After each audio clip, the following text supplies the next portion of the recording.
Wow. Hello? Are we feeling the green? I feel like maybe I should do orange. I don't know. I'm kind of feeling the green. Let's leave it at green, shall we? Yeah. Hi, hello. Welcome back to the podcast. I'm your host, CourtneyQuarantine, and this is the CQ. I've been doing my podcast episodes on here visually and audibly. I hope that you've been enjoying. And today we're going to get into basically some ins and outs of 2025. I want to give my little 2 cents on this, and I feel like it would be a kind of fun little episode. If this is your first time here, hi, hello. I'm CourtneyQuarantine. I'm a full-time content creator, variety streamer, and makeup artist. If you are curious about any of my other work, whatever it may be, it is linked in the description. If you're interested in streaming, I do stream a variety of games, mostly indie horror, but some like cozy games too. But I also do like makeup streams, cooking streams, stuff like that. When I say I'm a variety streamer, it's very variety. But we do have like our little kind of like concentrations of stuff that I like go back to and that we as a community really get invested in. One of them being indie horror games that we really cherish and adore. While you're watching this here, it's Wednesday, and then Thursday the 30th is actually gonna be like a celebration that I'm having for 3 years over on Twitch. So if you want to come join that, we're going to be having a little party. We're going to be playing through the new Poppy Playtime game, and it'll be a great time. So anyway, to get into this episode today, it's going to be like slightly makeup heavy, but also like not entirely only makeup. And I just kind of wanted to give that disclaimer because I know the podcast isn't just about makeup, and it certainly hasn't been in the past, that's for sure. But I just have some like ins and outs I wanted to share for this, and I thought it'd be kind of fun. So I know this was kind of popular. Hello? Towards the end of 2024 when people are like, okay, here are my predictions for 2025, so on and so forth. But I don't think there's, a specific deadline or a cutoff to where I can't talk about the things that I want to see this year. And it's my show, and I'm running it, so here we are. Okay, let's get into this. I have them kind of like sprinkled without. I don't just have like only ins and only outs together. Maybe I should organize them a little bit better, but are they? Wait, are they? Oh, they are kind of organized like that. Okay, cool. Also, before we get into all this, if you can, give this video a like. Give it a thumbs up. Comment something that you like, that you want to see in 2025, either like an in or an out. Share this with your friends. Send this to someone you think would like long form content or would kind of like vibe with my content. And as always, if you haven't already, please consider subscribing. I would love to have you here. Anyway, let's get into it. The ins and outs of 2025. So in is more like, I want to see more of this. I think it's kind of self-explanatory, but in case you're like, what the hell is an in and out of like a 2025 or a year or something like this? In is like a, this is what we're vibing with. Out is like a, let's leave this in 2024. Let's not. So my first in is showing used products, where I will show you like a dirty, let me just show you this one. This is like a daily palette for me. This is what I'm talking about. This looks like a monstrosity to someone who maybe doesn't usually view makeup after people have used it. Let me be clear. Let me elaborate a little bit. This is my This is my M80, but it's all the corners of M80 smudged into the center to kind of make the pan new, because I thought I was literally out of this product. Like I thought there's nothing else I can get out of this. Nope, scrape the corners, put it back in here, and I'm like, wow, I can keep using this. This is my M87. This is my M112 with a little something else. This blush, my M150. My M152 is this cake liner up here. You can kind of see it's kind of hard. Well, now you can see. You can see the like absolute crater in it. And this is my M151, my teal eyeshadow. Again, huge pan. This is kind of the palette that I show. You see this a lot. It's very well loved. But I think like showing this, now listen, let me also make another statement here. This is not part of a kit. I actually don't do makeup on other people anymore. So I have since like kind of deconstructed my kit, and I no longer have like a professional kit that I take with me to freelance on other people. If this were, it would not look like this. I think sometimes people are like, oh my God, that makeup's disgusting. I'm using it. This is not for like show, I guess. Well, I mean, like I am showing you, but like I think sometimes when you see people get so like weirded out about makeup being used like that or showing used makeup, it's someone coming from the perspective of only seeing influencers and like beauty content creators who only show new products. This is something that I've talked a lot about on my page. This is something that I've heard more people talk about recently, and it's because like there's a warp that kind of happens from people who are watching only content creators versus like artists. And again, I do say that with respect. I'm not trying to just like bash on everyone who makes makeup content at all. Like that is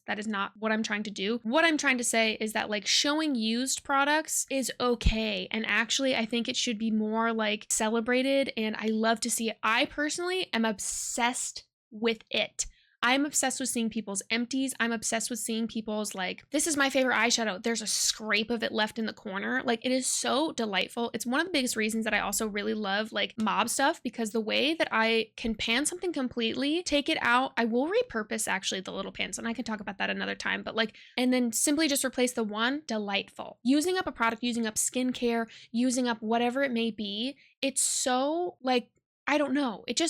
It makes it be more obvious to me that someone has really cared for this thing and used it and gotten really good wear out of it. So when I made this list a couple of months ago, actually. I started making this list a couple of months ago. This is my number one thing because I feel like, and I'll even catch myself sometimes where I'm like, oh, sorry, this is like a little dirty. Oh, like, oh, sorry, mine looks kind of gross. It actually doesn't look gross. It just looks well loved.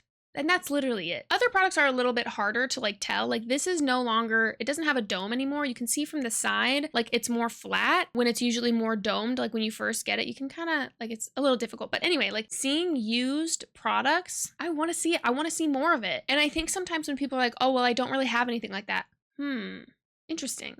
You know, I want to see someone's lipstick that's like covered in all of the other shades that they mix it in. So like my 148, I don't think well, maybe you can kind of tell. Well, that's all that's left in that one. But like my 148 usually has like some other color on top of it because I mix this in with so much. I just love it. I love to see someone like treasure like a blush or something that they quite adore. And it's just, let me see if I think this is a contour that maybe. Yeah, this is a contour palette that I've had for literally years. This is from Kaleidos. Probably gonna hit pan maybe on the others at some point, but that middle one, the contour, yeah, dude. I just love it. I think it's very exciting. It goes back to the like, I think it was in the first episode maybe when I talked about seeing how people wore down their makeup or seeing how people used their makeup and it formed a different shape. Like seeing people's shapes of lipsticks and oh my God, I love that. Seeing someone's like tiny little eyeliner or tiny little lip liner, the joy that gives me. I will have a thing where like I let a liner get down to like here-ish, and at that point it becomes a pocket eyeliner or pocket like lip liner where like I will keep that lip liner in my little crossbody, in my melt crossbody, because that's usually the only bag that I take anywhere. If not like that bag, I'm more of like a pocket person, so like I will put everything in my pockets and then just go out or like run my errands or go like out. I do love a crossbody though if I really want to take like a pressed powder or a compact or something. Seeing someone's used compact, there's something so personal about that. I love a little powder compact. Jeez Louise, there's something so personal and precious about like, oh, I just love it so much. I love to see like, I think I see more regularly than not, I see the Charlotte Tilbury little press powder. God, that powder is like $45. I hope that you use it. I hope that you use every little last speck of that. But like when I see that gold little compact come up and someone's used like near all of it, ooh, and they look so good. So that's my first in. I want to see used products. I want to see pans. I want to see what you treasure.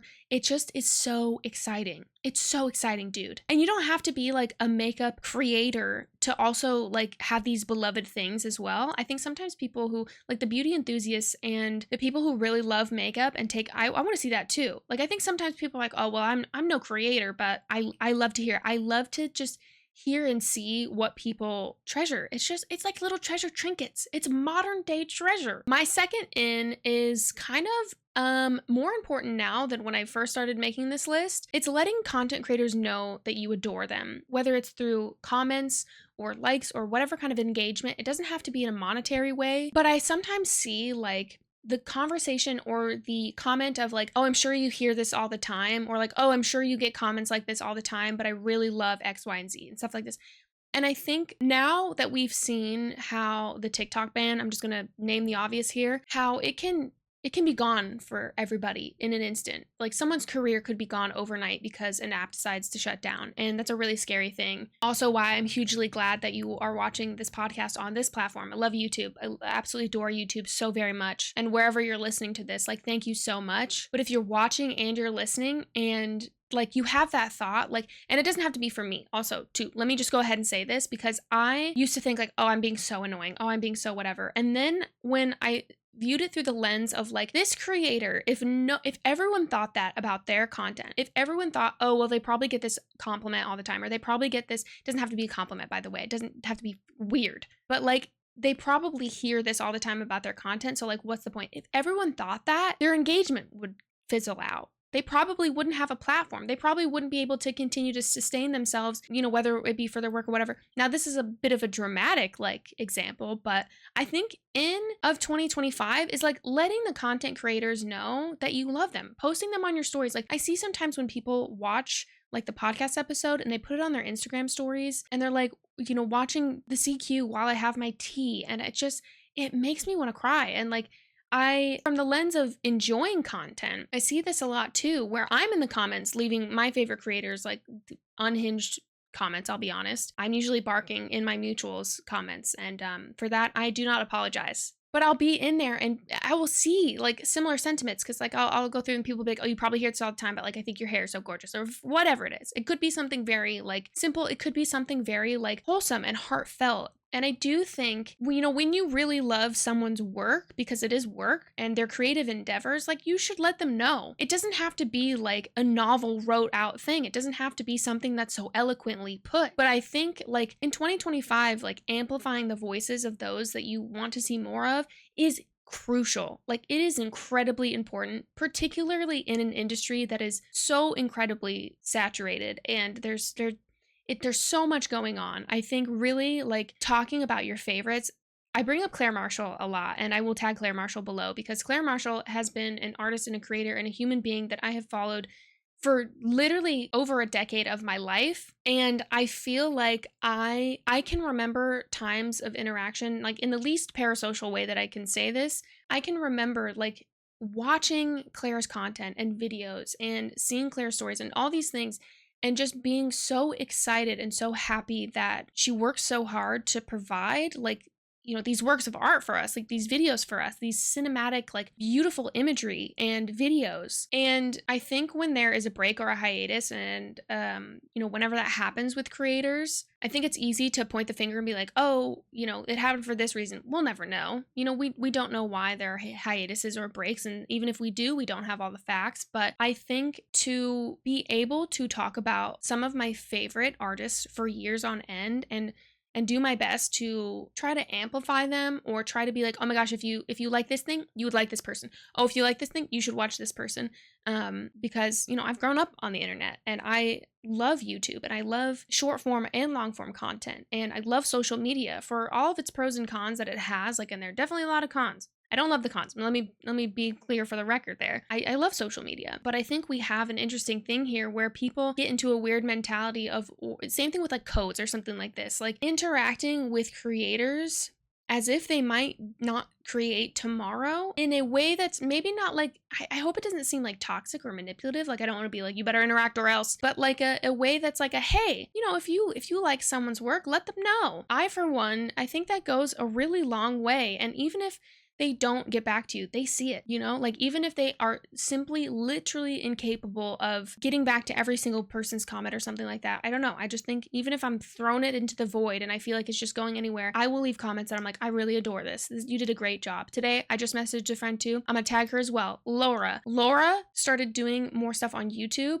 And I messaged her and I was like, I love the content that you're doing. And it's a change from like her usual. She's like talking in tutorials and it's quite nice. And it just feels like letting those people know will never be a bad thing.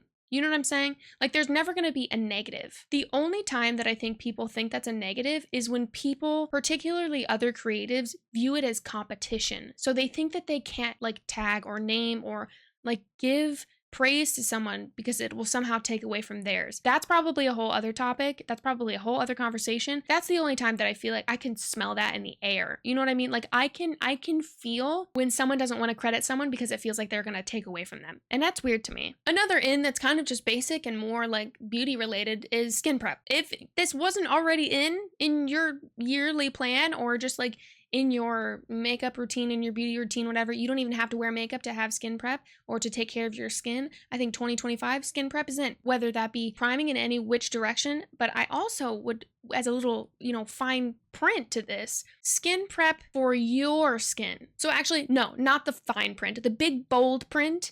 The in for this is skin prep for your skin. So if you're sensitive, if you're dry, if you're combo, if you're oily, if you're acne prone, if you are looking for a multitude of like problem solving things with skincare, let your skin prep do some of that work, okay? That's pretty self-explanatory. I just think more skin prep, not necessarily more steps, like you don't need to have like a 10-step routine. And also I would argue there are times that I have a very simple skincare routine. And when I took things down, when I made it more simple, it was actually better for me. So skin prep for your skin in 2025, baby. Now I'm gonna get into some outs, which you've maybe, heard me talk about before.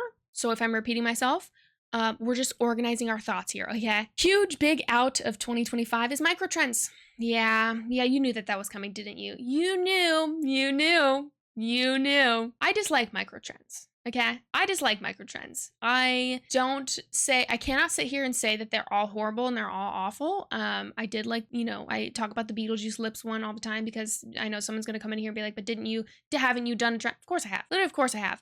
But I think to a degree of like, oh, that seems exciting to me and I'm curious about that. That seems like it would bring an artistic bit of flair or fun to what I'm doing or whatever, or I'm literally just curious. It doesn't have to be that deep, but I think that the daily, weekly, hourly microtrends that we've seen, oh my God. Yeah, I'm over that. I'm really over microtrends. I'm over microtrends and the capitalistic bullshit that comes with it. Like, I think microtrends just as a whole leave people feeling unmotivated and uninspired and more just following like what a group of people are doing that maybe they artistically and stylistically don't even agree with or like. Not maybe agree with, but that feels right to them. But they're just like, well, I gotta do clean girl makeup because the clean girls are wearing strawberry milk nails this week and I too want to fit in.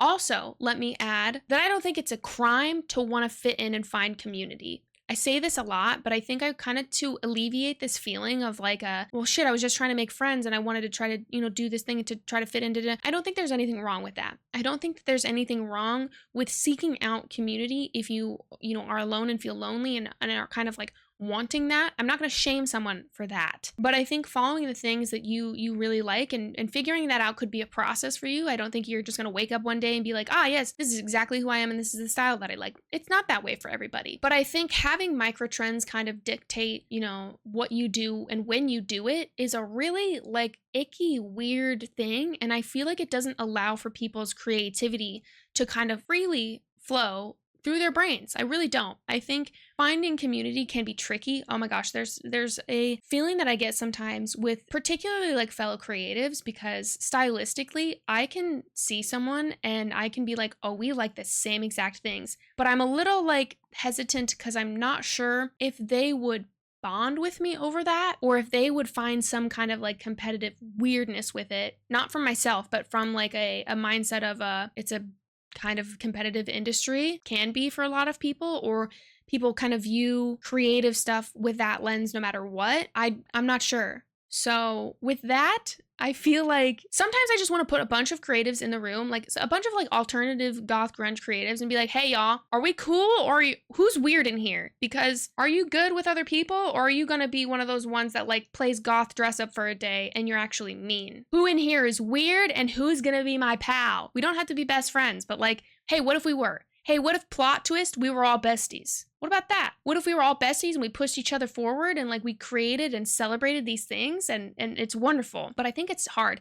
As someone who used to have that mindset of no one else can like the things that I like, maybe it's my Aquarius moon. Maybe it is. I have to be unique. But like sharing that uniqueness, there's nothing like that.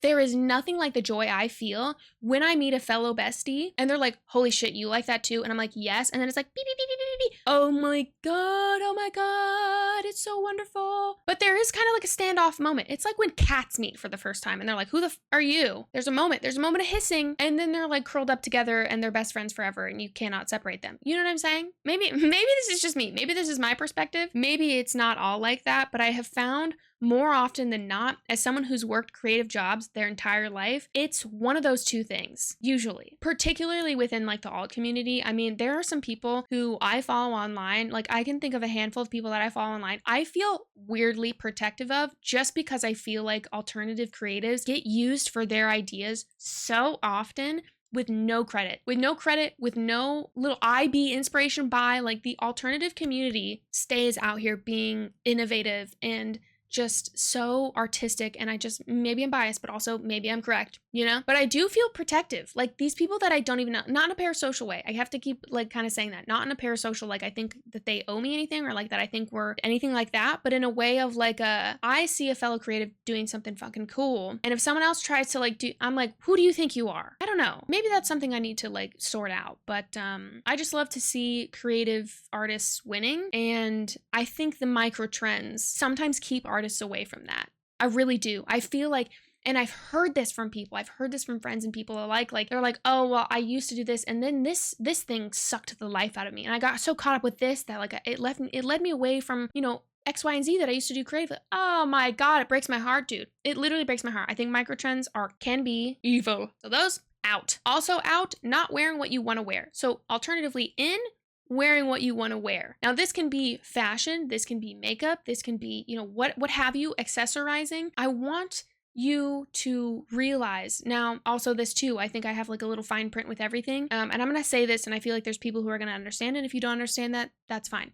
But I'm going to say this, especially with the nature of our world right now, particularly the USA. I want you to wear what you want to wear, and I want you to express the things that feel true and right to your authentic self. And I do also want you to be safe. I'm going to say that again. I want you to feel authentically you, and I want you to express yourself in the way that feels so right and so empowering and so like beaming lights and galaxies and sparkly feelings. But I do really want you to be safe. As someone who has not always lived in the most expressive environments and states, I think sometimes the whole like, do whatever you want, kind of comes with a state of privilege. It really does. So like not everybody can, and you're gonna either understand that or maybe you're not. But I think given the way that our communities are being talked about right now, and I'm speaking for the queer communities and the LGBTQIA plus communities that I'm a part of, it is not always that simple.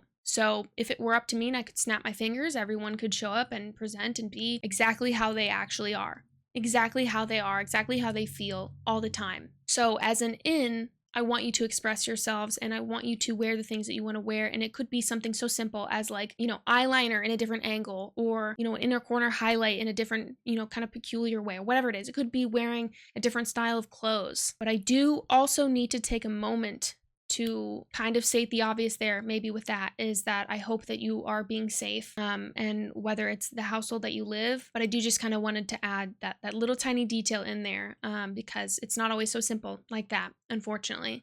And it's heartbreaking and it's hard. And I think to express ourselves, to carry on, is an act of resistance. It always has, and it always will be. I hope that it won't always will be. You know, I hope that there is a world someday where everyone is accepting, but certainly not the one and the timeline that we're in right now, as it has been bigly shown. I won't go into that too much, but I did just kind of want to say that I know sometimes when people are like, well, easy for you to say, again, from someone who doesn't know me, saying that to me is always interesting. But just to kind of add in, it is easy to say. It is easy to be like, do the things that you want to do, and it's different situationally for a lot of us. So I hope that you can express yourself in the ways that you can, and the way that you want to, and the way that feels good and right, whether it's a new haircut or something just so affirming in like a certain kind of t-shirt or whatever it may be. That's in, baby. Another out is yelling and shaming at someone for a makeup technique that they're using. I think this is weird. I think this is very strange. Now, there are certain things that people will do for like rage baiting. They're like, I'm going to purposely use this wrong, which is actually my next out. That kind of goes into my next out. But they'll like purposely use something wrong to like rage bait, to get higher views, to have hate content that gets higher views, blah, blah, blah, blah, blah. It's honestly very uncreative. There has never been a video that I've watched like that I'm like, wow, this person's very talented and creative. I'm like, wow, this is boring and lame. This is boring and lame. It's a tale as old as time. Nobody cares about hate content. And it's like a disservice to people too. But anyway, but I think the like people just yelling in people's comments, like particularly like, well, you could apply this to anything really. I mean, just like being like, okay, you did it that way, but that's wrong. And does it look like it's wrong? Does it look bad? And if it doesn't, who are you to say that? You could apply this to a lot of places and to a lot of spaces, but the like yelling and shaming people for something that they've done a certain way that works for them for so long is so bizarre to me. Oh my God, it's so bizarre to me. I was watching, I think it was Lady Gaga's makeup artist, which I will list her below. Sarah Tano.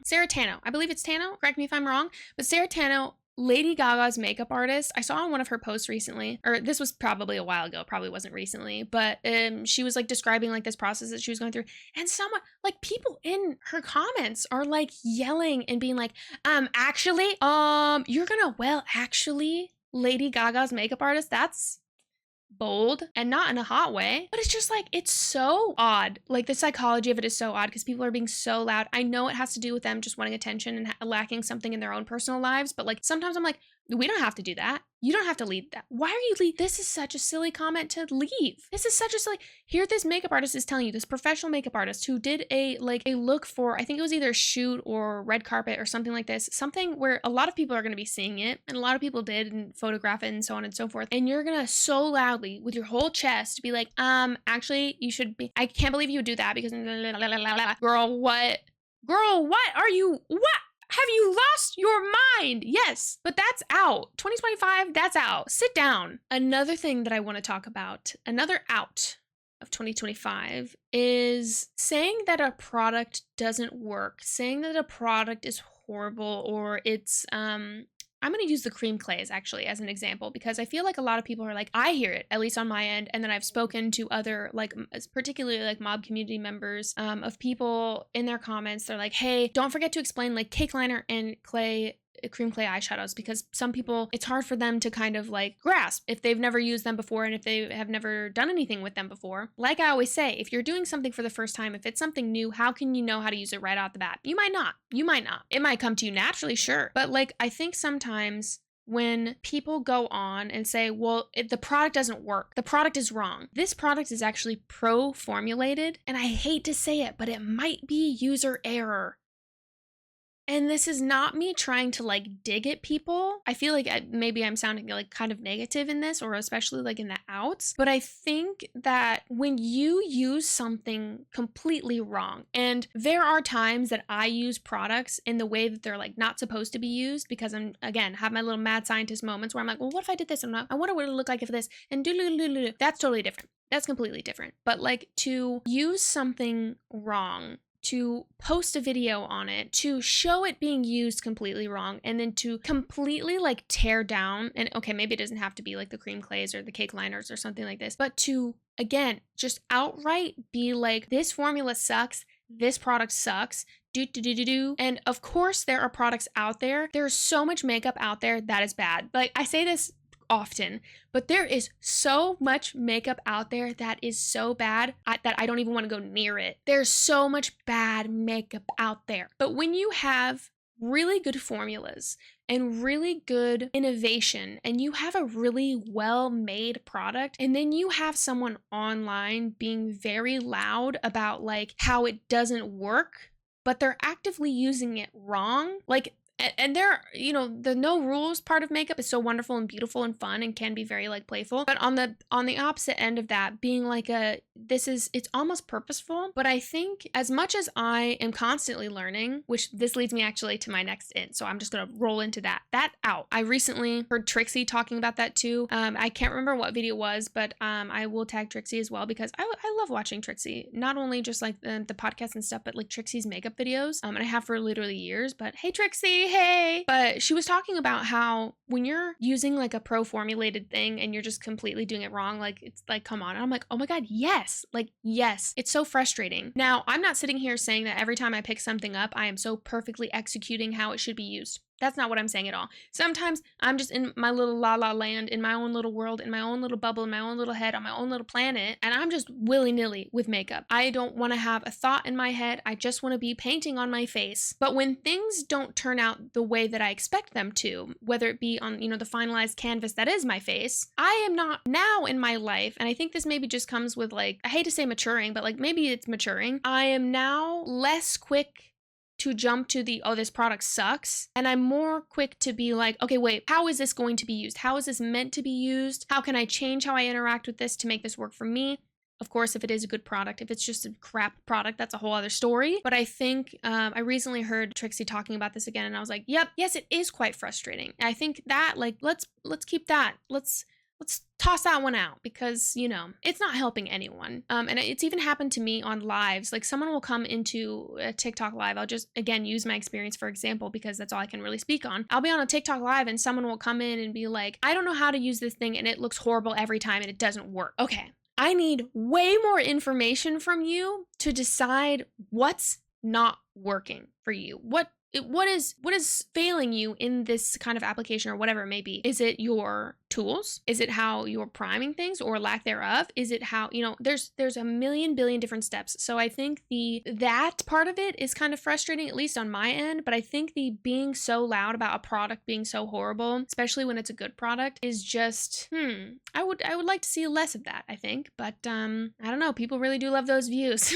Another in that I have is knowledge, education, learning, exploring, following our inspirations wherever they may come from, just acquiring more knowledge on like maybe the things that you love or the research that you're doing, and you can apply this to anything. If there is something that like you really love about whatever it may be, whether it be film or photography, something in the arts, makeup, beauty, fashion, environmental law, sustainability, whatever it may be, whether it be like crocheting or knitting or looking up a new, you know, patchwork thing, a new mod in Minecraft, or a new like history behind pixelated art or whatever, like truly whatever it is, of course, not being harmful and obscene and like negatively affecting people, whatever thing that you want to like kind of learn more about. This also has to do with like accessibility. Not everyone can just go like check out books and things like this, but hopefully that if you have like access to do so, that you can do so. So whether it be just looking up stuff on your phone, or if you have like access to a library, if you can go there. Library cards are free from, I think, the last time I checked, but being able to kind of immerse yourself in your creative and like fun endeavors, I think too, people have to think like, oh, well, it's not this big, huge creative process, therefore like it's not as important. Oh, no. Oh, no. I hope that if you get excited, let me think about something like totally random. If you get excited about like landscaping, or like, I'm trying to think of something very not beauty, architectural design. Well, you could argue that architectural design actually connects back to beauty, but you know what I'm saying? Like whatever it may be that you want to get more knowledge on, that is so in, dude. That is so in. I think it's so fun. I think it, you know, not all of us have, you know, the free time to do so, but if you do, oh my goodness. Space. Don't even get me started, actually. We're gonna have a space episode. We're gonna have a space episode soon. Love space. Talked about space so much. If I could spend my days researching about space, oh my god, I'm stuttering. I'm so excited. But it's just, you know, I think the pursuit of getting more knowledge is a wonderful thing. It can be very beautiful and fun. I think oftentimes when it's framed in the like, you know, education system, that kind of sucks the joy out of it, and we could talk about that for a whole other thing. But I think to freely pursue getting more knowledge, getting more creativity in your life is wonderful, and it can be something very small, but those small things can make a really big difference in your life. And I think it's fun to explore, and it's so enlightening to kind of just have in life. It's important. I know people are always like, oh, it's the little things and then end up being the big things all along or whatever, but like kind of true. If there's a specific kind of like niche about things, or, you know, style of stuff that you want to check out, like I hope that you do. The other week, this past couple of like Makeup Mondays, we were watching videos on the historical documentation of vampires. It was incredible. Also, hey, again, another plug for my stream if you want to come join for when we do that. But like, you know, I was doing makeup and we were learning about historical actual accounts of what led to the vampires that we know of today, which, spoiler alert, they're not very sexy. They're very much monsters. They always have been, they always will be. But of course, like, we westernized vampires and made them sexy and hot for our fantasy, you know? I'm here for the vampire discourse. Honestly, it was very interesting. It was fascinating, and also from a worldwide perspective, not just like well, here in America. But anyway, I hope that you can find that. And if you're like, well, what do I start? Don't put any pressure on yourself. Don't put any pressure on yourself to figure out what your thing is going to be. Like, let yourself let your brain kind of wander, let it mosey around, and you'll feel it when you get really excited about something, a topic or something. You can kind of you kind of know, you feel it in your bones, you feel it in your soul. It feels that kind of like fiery, sparkly kind of, at least does for me. It's like unavoidable. It's like electricity. It feels so buzzy and sparkly and vibrant, like in my brain, in my being. Like it's so unavoidable. Now, I'm not saying everyone has to have this like insane passion for like crochet patterns, but if you do, that's cool, dude. Crochet away. But anyway, those were just some kind of ins and outs that I wanted to kind of talk about, just have it be kind of fun. I know we're nearing the end of January, which that's crazy. Hey, that's crazy. This month really, it's also felt very long. So anyway, but please do let me know if you have any ins or outs of 2025 that you would like to share. Please comment below. If you don't want to share any of those, you could leave like a little heart emoji. That'd be cute too. If you want to give this video a thumbs up if you enjoyed your time here, I would greatly appreciate it. It means a lot. And please consider subscribing if you haven't already. If you like these podcast episodes, let me know. I love doing these. I love these so much. I have for years, and it's so fun. So thank you for allowing me, some of your time. As always, thank you so much for being here. Thank you so much for listening and or watching, and I will catch you in the next episode. Bye!